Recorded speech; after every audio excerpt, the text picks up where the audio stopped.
So happy to have you all here.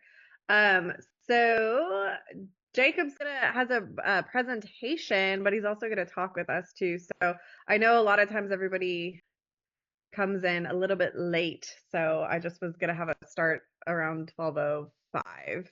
That's okay. Yeah. Thank you guys for being prompt and on time. It's funny because just yesterday I was telling my fiance, like, we need to get on a financial budget. He's like, yes, we do. So you I'm the were, worst. I'm the worst. yeah. Well, this is right on time then. Everybody loves the B word, don't they? Yeah. Sure do. Well, Jacob, if you want to start, so I'm recording this call, so we'll probably, or not, we'll probably, I will send this out to everybody that signed up for the call. Okay. So if even if they didn't make it, I will send it out, and then I also put this call on our training platform too. And then I may put it on our YouTube channel as well. So feel free to share whatever information about yourself, and those of you guys that are on this call know that the call is being recorded, but I will send it out and then I'll just accept people as they come in. So Jacob, maybe if you want to tell us about yourself. Yeah, let's Start. do it. So, Yeah. first of all, Jordan, thank you so much for putting this together. It's been a lot of fun getting to spend time with you over the last few months, and your journey has been inspirational to a lot of people. So, really glad to be able to kind of just come and serve and yeah, be supportive. So, the stuff that y'all want to know about me, I am a financial advisor with Northwestern Mutual. Northwestern Mutual has been in the financial service industry for over 150 years, so some big chops behind the company there. The more fun stuff about me, my wife and I have been married 9 years the end of this month. We have four baby girls, Magnolia, Caroline, Julia, and Eloise, 6, 4, 2, and 10 months. We live out in Murphy, Texas, and are super grateful to be here. We moved here from Sacramento, California in July of 2021, right when all the other Californians were doing it. So grateful to be out here with y'all here in the great state of Texas. So let's just go ahead and jump right in today. And the first question I always want to make sure I ask is what do we want to make sure we cover today? And I'm looking to the chat here, or if y'all want to just come off mute and share with me, what do you want to make sure we cover today?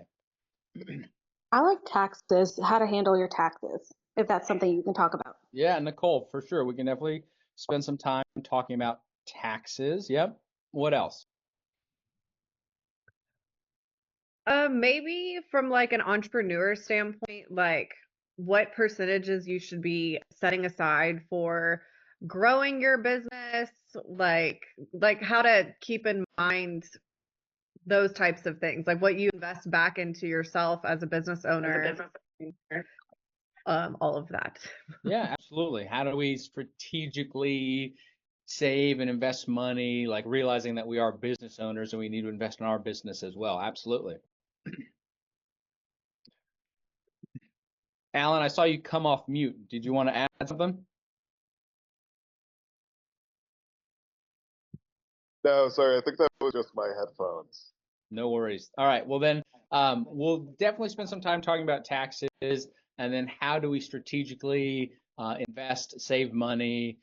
Certainly topics that we will cover today. And if anything else comes up, please don't hesitate to ask. And so, I guess my first question, do y'all think that most people feel secure financially? I would say no. I would say no. Yeah, that's the truth. Y'all are absolutely right. 6 out of 10 Americans say that their plan needs improving. I didn't catch who that was who said, "Hey, I was talking to I couldn't catch if it was husband or fiance. We need to get on a plan." 6 in 10 Americans actually say that they need help improving their plan, and less than 40% of Americans are actually working with someone who could actually help them. And so, big opportunities to serve people. And y'all are, you're taking a leg up on a lot of folks right now because you're here. You're learning. You're taking the first step to get educated about, what's out there. So, really, let me take a second here and kind of paint the picture of the work that me and my team do. So we run a nationwide wealth management firm. And now nationwide meaning physically I'm here in Dallas, Texas, but we have clients in California, in New York, in most of the states in between. And wealth management means different things to different people, but if we break it down as simply as possible, it's offense, right? Growing our money, and then it's defense, protecting what matters most to us. And I think the work that we do is at its best really when we combine those two things. And I think the best way our work was ever described to me was actually by one of our clients. They were coming in for an introductory meeting, and they kind of turned to me and they said, Jacob, we feel like we are trying to build our dream home right now. We feel like we have this beautiful piece of land picked out. We have this picture of our home in our mind. We've got lumber, we've got fixtures, we've got concrete, we've got all the stuff we need to build a house, but we feel like nobody ever gave us a blueprint, and we're trying to just figure it out as we go. And I have shamelessly stolen that analogy because I think it's a fantastic example of the work that we do. Our clients are successful professionals, they're business owners, they have good income, maybe they have investments, maybe they have some life insurance, maybe they have, all these bits and pieces, but nobody's ever come alongside them to say, hey, this is how we take these things, help them work together and get from point A to point B as safely, efficiently, effectively as possible. And I think at its core, that's the work that we do. And I think it's also important to point out that a financial plan is not something that we can set and forget. It's not a one-time event. It's something that's going to grow and change with you. Can y'all think of any examples of why we might need to update a financial plan? I would say, let's say if you get a pay increase or somebody lost their job. Yeah, absolutely. Both. Let's stick with pay increases. Let's focus on those, more than people losing their jobs. But yeah, absolutely. Changes in financial status for sure.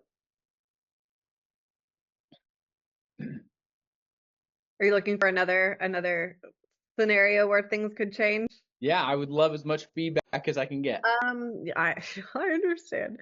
Well, it's kind of the same thing as Nicole said, like people that have certain things that come up in life that you were like not planning for or expecting that Sure. maybe have a dip in your income.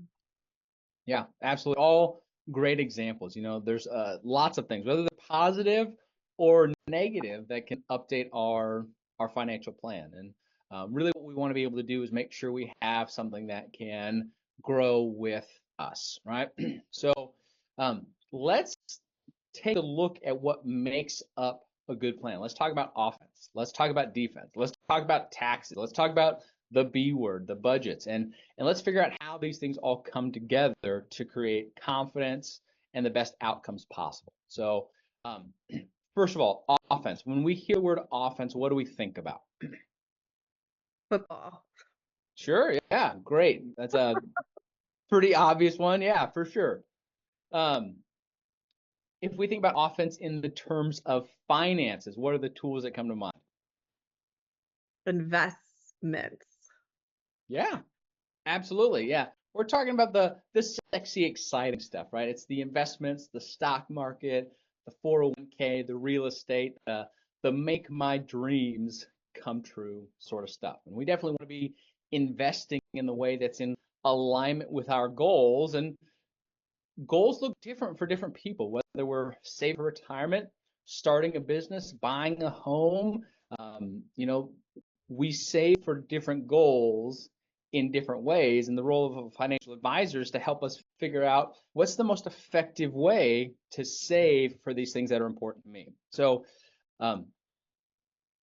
oftentimes people don't consider that it's important what bucket you put dollars into depending on what you need and depending on the timeline in which you're going to access those dollars. And so right away, we want to have cash savings for our short-term goals. Like think about things that are, less than 2 years out. We want to save for those in cash, right? We don't really want to take any sort of risk of volatility with our short-term savings goals. As we look further out, we can start thinking about using the stock market to grow our money. As we look even further down the line, I think 10 plus years out, what we really want to be considering is taxes.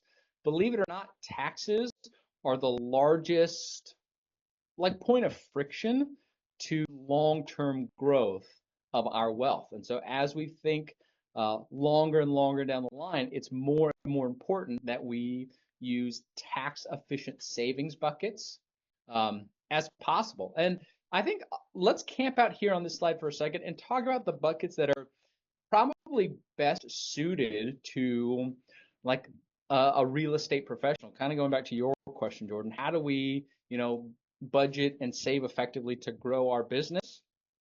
And I would say probably for most of my business owners, we're spending most of our time saving money in these first two buckets, in these short to mid-term range goals. Now, the reason that most of my business owners are saving here and not in things like an IRA or a 401k, most of my business owners want to be able to invest in themselves. Most of my real estate professionals want to invest in real estate. And if you have all this money tied up in your 401k, realistically, you don't have access to that money until you're almost 60. So does that bucket really do what I need it to do if I want to be able to invest in my business, if I want to be able to invest in real estate? It's a great tool to defer taxes for the future, to have retirement money that's out of sight, out of mind. But if we're serious about growing our businesses, about investing in real estate, it's that lock away money for the next 20, 30, 40 years, they're not the best tools for us. And so most of my clients who are business owners are investing in themselves and their businesses very heavily. They're saving in cash or in very low risk investments in the stock market. Again, as we look further down the line, we do want to have tax efficient savings buckets. And there are actually tools available to us besides retirement specific accounts. Most of our clients are saving really in three buckets. They do have their 401ks, like their retirement specific dollars, but a lot of our money is going into what we call non-qualified investment accounts, dollars that don't have rules about when we access them or for what reason.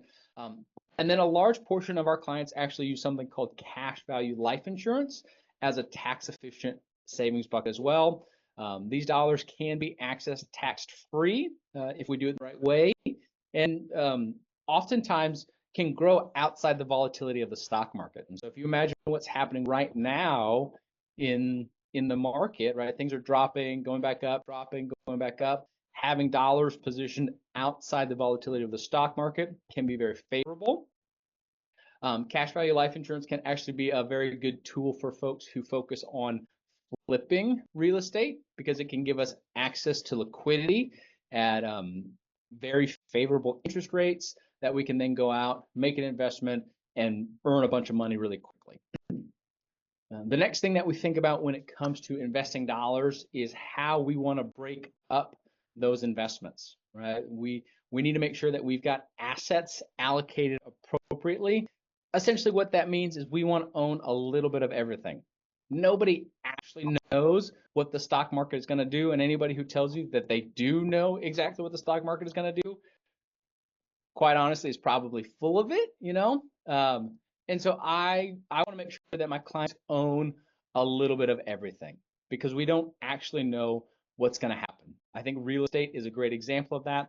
Some years real estate produces incredible returns, and then we have years like 2008 or 2022 where real estate's in the toilet. And it's just all over the map. And so we want to own that, but we want to have other things on our balance sheet as well. Now, the next thing we consider, taxes. This is a touchy subject for a lot of people. I don't think I've met anybody yet who doesn't feel like they're paying too much in taxes. So a couple things to consider here. Because we are self-employed, nobody's deducting income taxes for us. We have to do it for ourselves. And so the best practice is certainly to pay our taxes quarterly as we go, or to set aside dollars on a monthly basis to pay our annual tax bill. Now, what's great about being self-employed is that we do have plenty of opportunities to make other deductions to offset our tax costs. The things that we need to consider, especially as business owners, if we show ourselves making absolutely no money on paper, sometimes we lose out on opportunities to qualify for other tools or other programs that we might want to have. And so there's not a perfect answer to showing zero income, showing lots of income, paying my taxes now, paying my taxes later. Unfortunately, the answer is it just depends. There's not a perfect answer. And so it's really important that you have a conversation with a financial advisor and a CPA, because we're going to help with taxes in a different light. Your CPA is going to do a great job helping you save taxes today. A good financial advisor is going to help you save money on taxes in the future, 10, 20, 30, 40, 50 years from now. Nicole, I know you had questions about taxes. Does that answer your question? Is there more specific information I can give you? Yeah, that does help. My other question was, so when we're paying it quarterly, do we just send the IRS a check? Or I know we talked about it in class when I was taking real estate class, but I just can't remember how they explained it for us to do. Yep. Yeah, you're sending the IRS a check, and I have to bow out much further than that because I'm not a tax preparer. Jordan and I actually got connected through a tax preparer that we both know and love.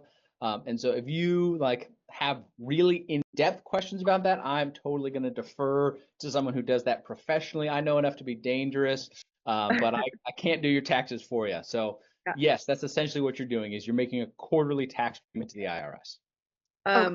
Nicole, I think that I have a recording from when David did a presentation for our team that was about all of that stuff. But so I wanted to touch on, Jacob, that I know at one point when I was looking at buying an investment property, I found that information out that when I write everything off, that I couldn't go get a loan. And then the home lender people were telling me, well, you basically have to plan 2 years out to not write off anything so that you can approve for a house. So definitely if you're somebody that is like me, that is a only self-employed, I don't have another job that I can go get qualified from. I think that that's something to keep in mind for those of you guys that do plan on wanting to invest into real estate, or like Jacob was saying, go into something that's going to be in a situation to where you wouldn't want to write off all of your stuff for your taxes. Yeah, and it's fantastic to be able to pay as little in taxes now as possible, but we put ourselves in a box if we go too far one way. So again, there's not a perfect answer. The question, do we pay our taxes now? Do we pay our taxes later? Again, there's not a perfect answer. And because nobody actually knows what's going to happen with tax rates, tax law, we want to have money that's going to be tax-free in the future. We want to have money that we're saving tax money on today. It's just a whole lot of it depends. And I wish there was more clarity on that, but that's just a game that we play. So I guess my question or my thought is, so when I spoke with you, you kind of made me feel less irresponsible about my tax ideas, because I usually would pay my taxes at the whenever they were due. Yeah. And I know that and I know that we can't really talk that much about taxes, but I think the concept behind, I know that we can't, or we do get a penalty for not paying quarterly, But I also liked the idea that you brought up that as a business owner, sometimes it's good to have access to that money, that Yep. if you do want to invest back into your business, that's a good strategy too. Because Yeah. I know I've talked to other tax people that are like, well, you really should be paying quarterly and all of that. But I do like, if I'm in a position where I need to buy something for my business, it's nice to be able to have access to that money. Yep. So Yeah, absolutely. I think we have to remember that everybody is going to look at this conversation through a different lens. Like your CPA is going to look this through the lens of like saving money on taxes today, saving money on like IRS bills today. And that's their job. Like that's the lens that they look through it. They're not looking through it as a like a business owner who knows that they're about to have a 30-year career in business and knows that sure, paying a little bit more for this, 6 months from now is going to be worth it to make this big investment right now. And so we have to just remember it. Again, it depends. It's different for everybody. Our team works pretty extensively with business owners, and so we just navigate that conversation differently than other people do. And those of you guys that just joined on recently, I wanted to let y'all know that right now we're talking about taxes, obviously, but also feel free to chime in with any questions about the specific subject that we're talking about. Yep. Let's go ahead and shift gears here and start talking about defense. So we spent a lot of time talking about offense, right? The sexy, exciting, make my dreams come true sort of stuff. When you think about finances, financial planning, and you hear the word defense, what comes to mind? Savings account? Saving, yeah. Nicole, I think you brought this up. Like, what if I lose my job, or maybe there's just like a dip in cash flow. Um, when we think about savings, or excuse me, when we think about defense from a financial planning standpoint, we think about really three things. We think about an emergency fund, we think about protecting our income, and then protecting the people that we care about. So as we dive into this topic, the first place I want to start with is everybody's favorite topic. That's the B word. Let's talk about budgeting. Now, budgeting is something that most people struggle with. And again, there's not a perfect way to do this. So I want to paint in broad strokes here. We recommend the 60-20-20 rule for budgeting, which essentially says that 60% of our income can go to our fixed expenses, right? Our housing, our food, insurance, loan payments, things like that. We want 20% of our income going towards long-term saving and investing. And then the last 20%, this is discretionary spending. I tell my clients, spend this on 100 pounds of gummy bears every month and feel good about it, right? This is money that we can feel good about spending however we want to because we know we've done the other things right. Now, I want to take a second here and kind of touch on debt. Debt really gets a negative connotation in our society, and I want us to not think about debt in a black and white, right or wrong sort of way. This kind of goes back to the conversation that we had about taxes. Sometimes debt is the tool we need to make an investment in our business, to set ourselves up well for the future. And so I don't want like not incurring debt to be a reason that I'm not going to bet big on myself, right? Now, is it important that I control debt? Yeah, absolutely. Is it important that I'm not going into debt, spending frivolously on things that I don't need? Yes, absolutely.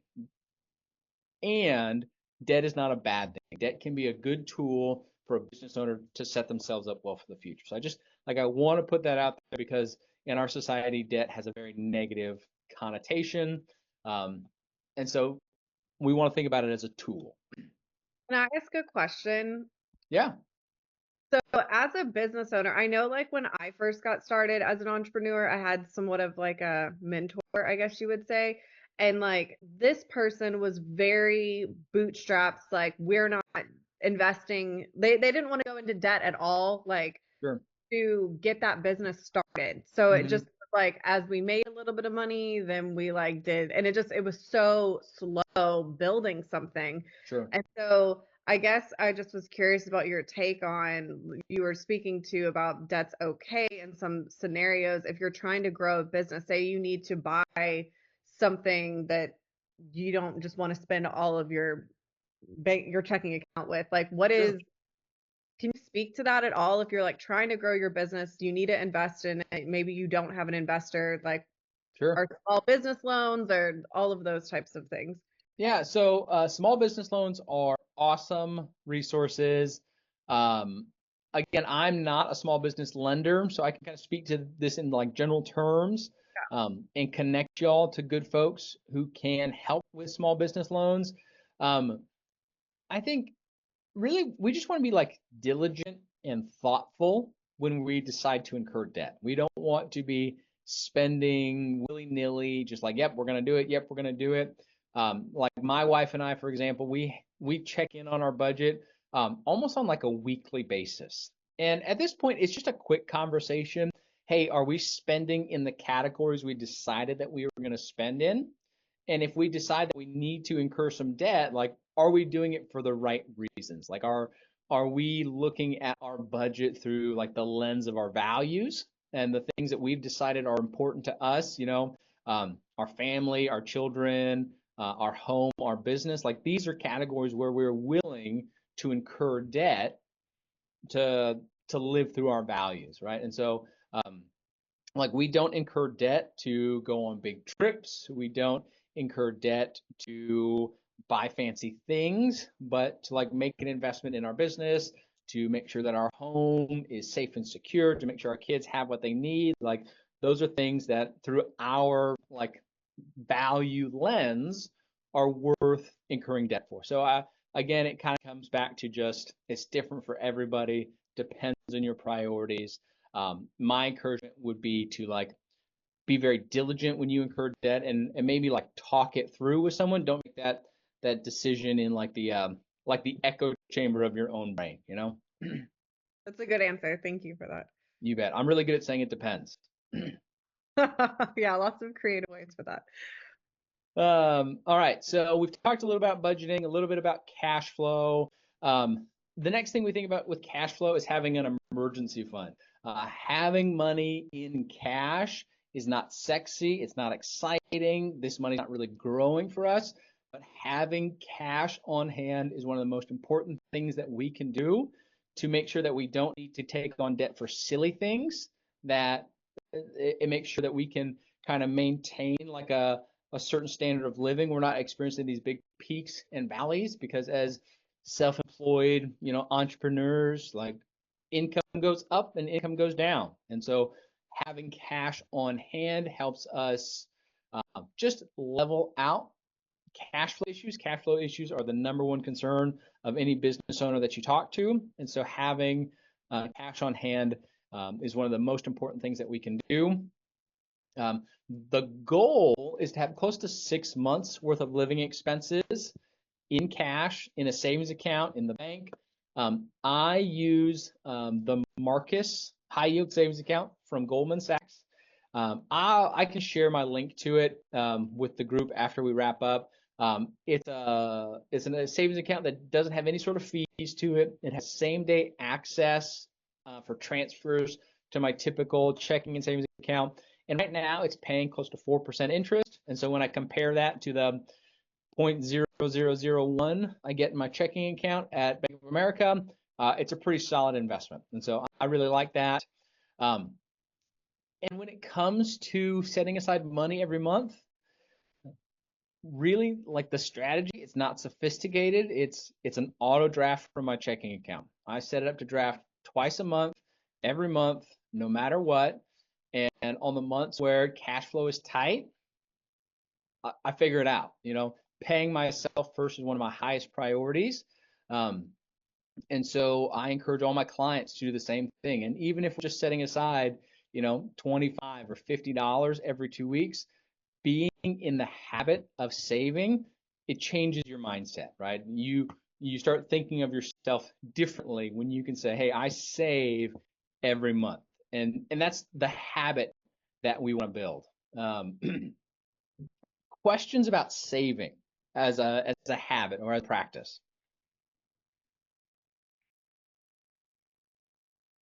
Yeah, I was just gonna say I had saved some money when I was working my full-time job, and then of course I quit my full-time job, and that's what I digged into. And I hate myself for doing it, but like you said earlier, you have to kind of use money to invest in yourself. So that's what I'm kind of doing right now, investing on myself right Yeah, now. absolutely. And I think it's important for us to realize that we save for a reason. And so we should not feel bad about using the money that we have saved for the reason that we saved it. Like that's why that money is there, so we can bet big on ourselves. Great. All right. Question for the group. What's your most valuable asset?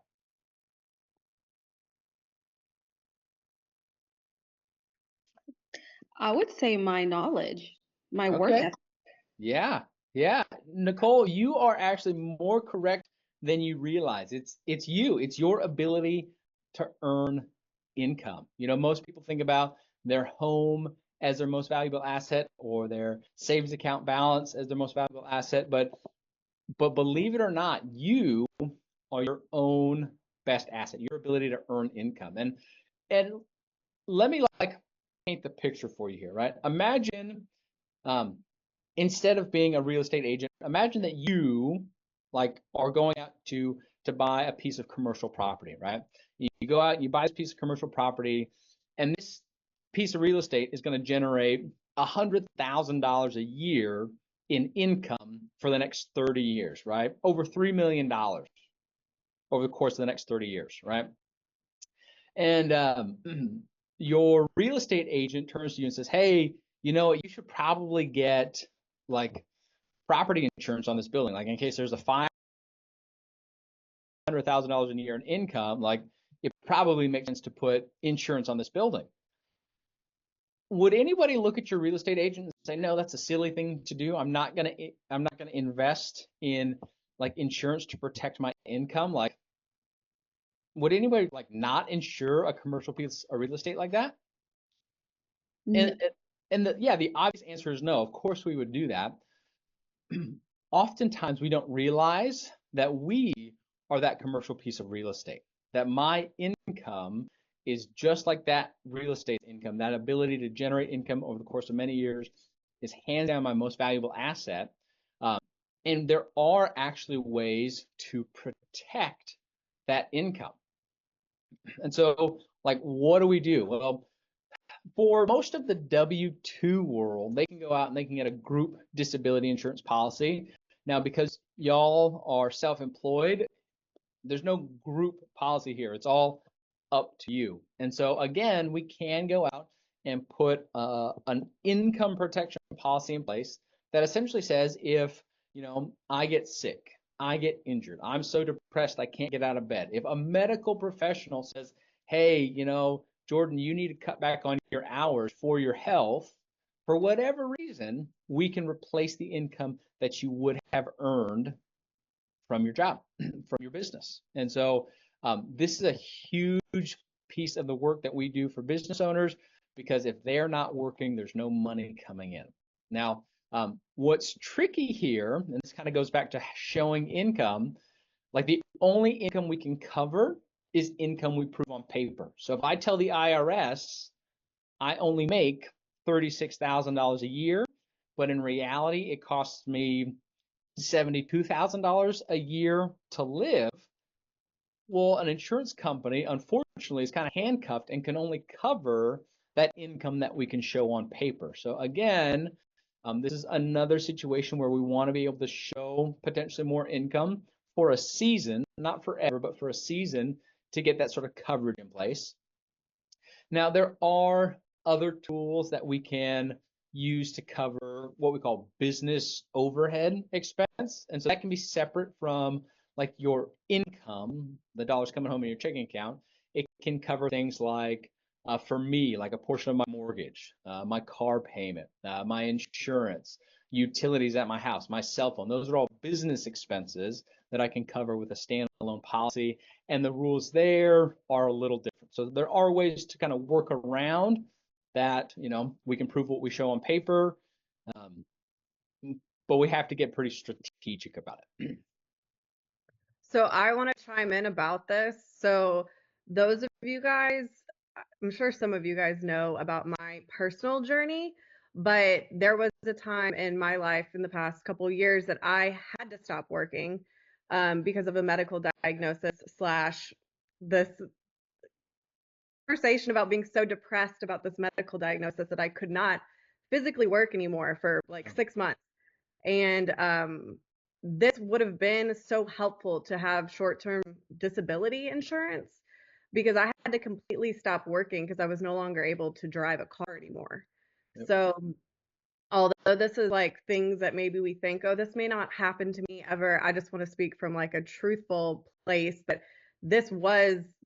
what he's speaking of right now, this could have helped me so much when I ran into a situation where I could not like work anymore. And I think these are things that we don't ever think about, but this stuff happens. So I just wanted to share that as my own personal journey. Thanks, Jordan. I appreciate that. Yeah, I think you have a very powerful testimony because, like we think of ourselves as young and healthy and invincible. And I think we all know that stuff happens. And for the most part, we are convinced that stuff will never happen to us. Right. Or that they won't happen until we're way older. And, you don't think that being at whatever age you are, I mean, you think that like, oh, that's for me to worry about later. But this stuff definitely does happen. And when you're self-employed, and like Nicole, like you said, we are our biggest asset. So if you get to a place where you no longer can like do what you need to do, or like in my certain situation was just so mentally shocked about a diagnosis that I had received, like you need to have stuff in place to make sure that you're covered because when you're self-employed, there's nobody else to be sending you checks every day. So Yep. yeah. Northwestern Mutual will happily send you a check every day, tax-free, until you're 70 years old, if that's what you need. All right. So the last thing that we think about, we've talked about budgeting, we've talked about cash flow, we've talked about protecting our income. Let's talk about protecting the people that we care about. And almost all the people that we meet with have folks that are depending on them in some sort of way. And so if God forbid we were to pass away, what do we want to make sure our assets are able to do for our families? Does anybody have any suggestions or thoughts about this? Pay for what we need, like mortgage, car, rent, food, daycare. Yep. Yeah, Nicole, I think you hit the nail right on the head. Most of my clients want to cover three things. It's debt. So think about student loans, mortgages, business loans, things like that. We want to make sure that our family doesn't wake up and go, how the heck am I going to stay in this house now that, a primary breadwinner's gone? They want to make sure that there's income to maintain their lifestyle.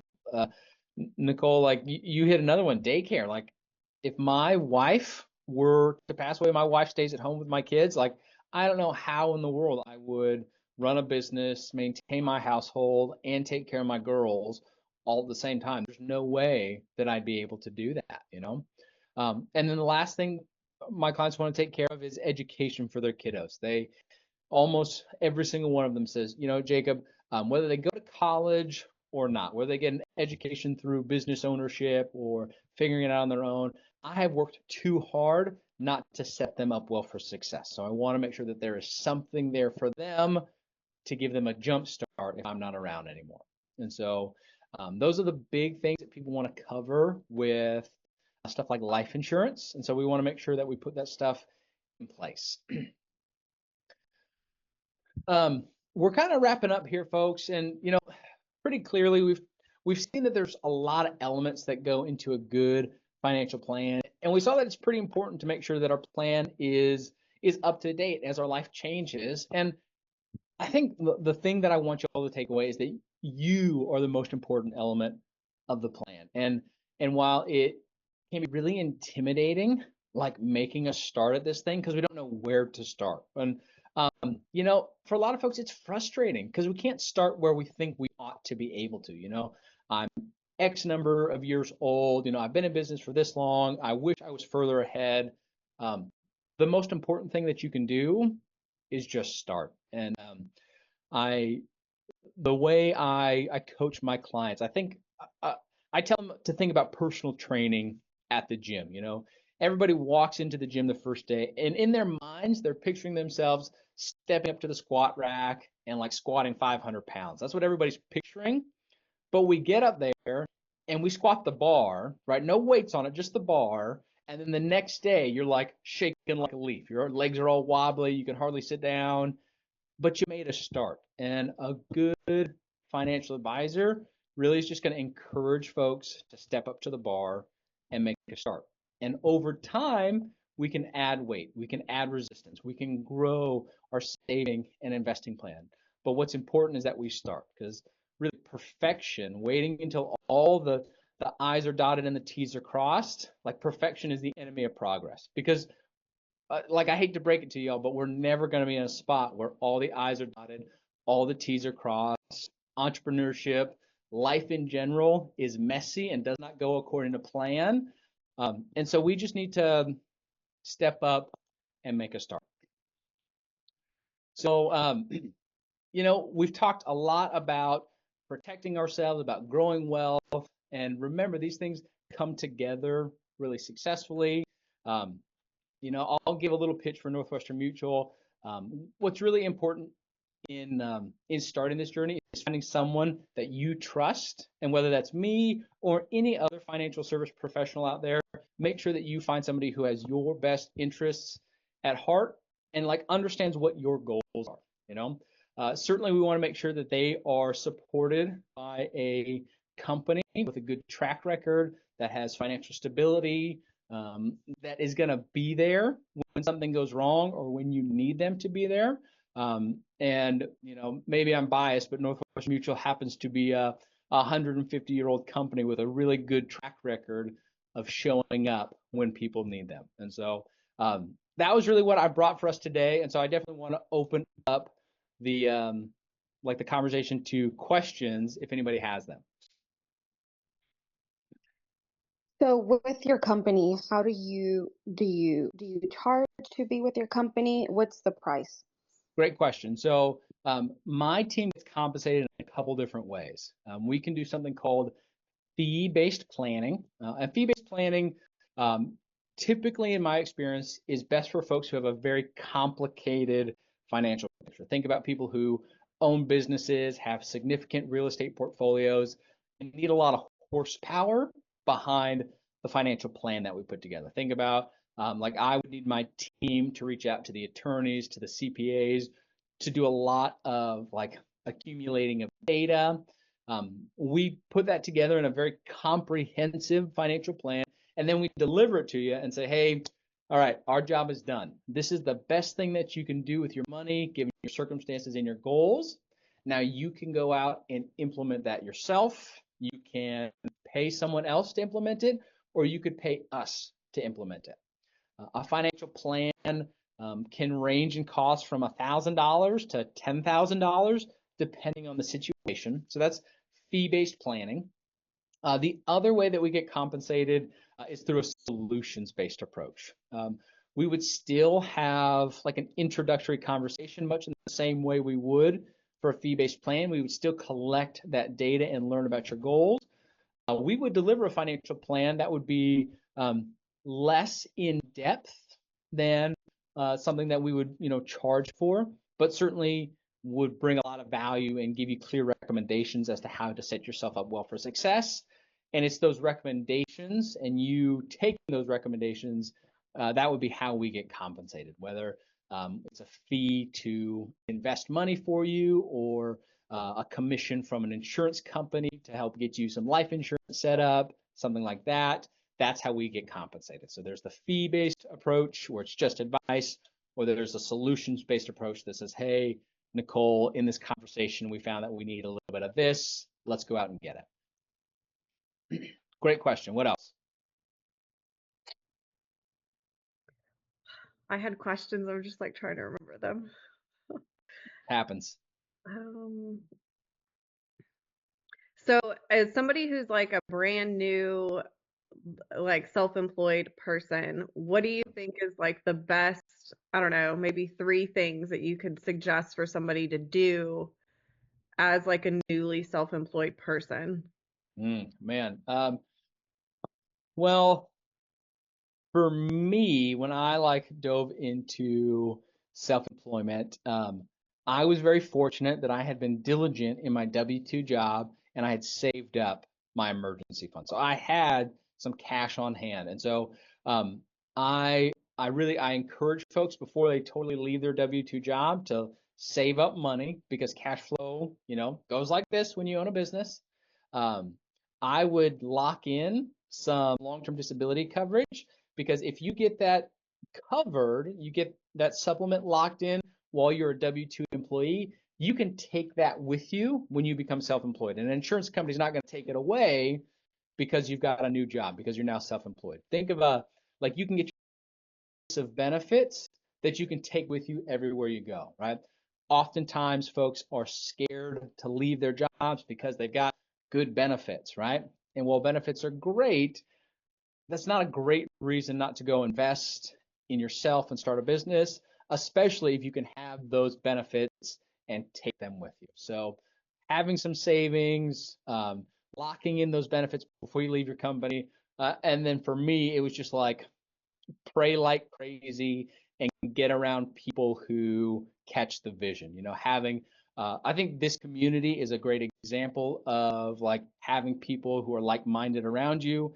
I believe very strongly that you're the average of the 5 people you spend the most time with, and so man, get away from the negative Nellies who tell you you can't do it and that you need to stay at a safe job. Man, I could tell you so many stories about people with safe jobs getting laid off and having to find another job. And the cool thing about being self-employed is I'm never going to fire myself, right? I'm always going to have a job as long as I'm willing to bet on myself and work hard. So I guess that would be it. Save money, lock in your benefits, pray like crazy, and get some good association. No, those are great. And I think that at least for me, I've gotten so many mixed messages about money through like my upbringing and through other like business mentors and all of that. So I do think like the concepts that you spoke to earlier about being comfortable investing in yourself, like even with money, like don't being so, or like be mindful about how you're investing in yourself, but also understand that it's necessary. I think we even have a lot of agents that'll join on our team that are like, they feel like they either one need to spend all this money to get started, and I'm like, no, please don't do that. Like spend as little as possible Yep. and then get started.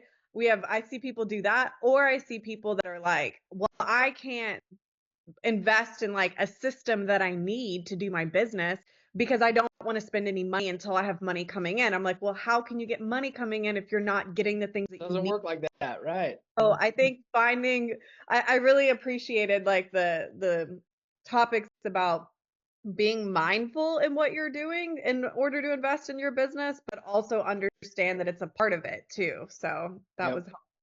Yeah, entrepreneurship is one of those like journeys that require a ton of like faith and self-belief and like a willingness to like work hard and trust that it's going to work out if we keep doing the right thing.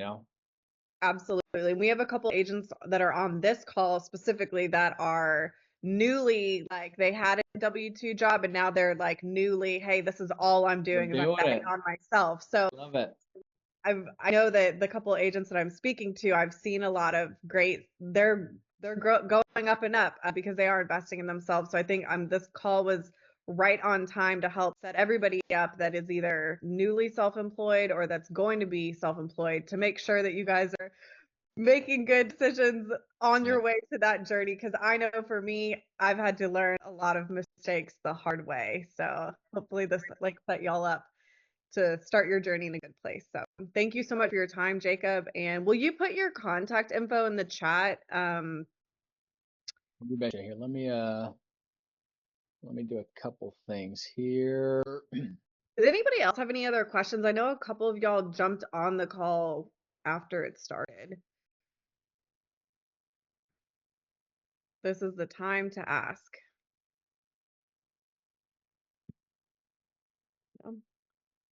And so you were saying too, so there's it's the savings account that is a part of your, like the company that you're with, and that's what you were saying you would probably put your 12 months worth of expenses in that account? Let me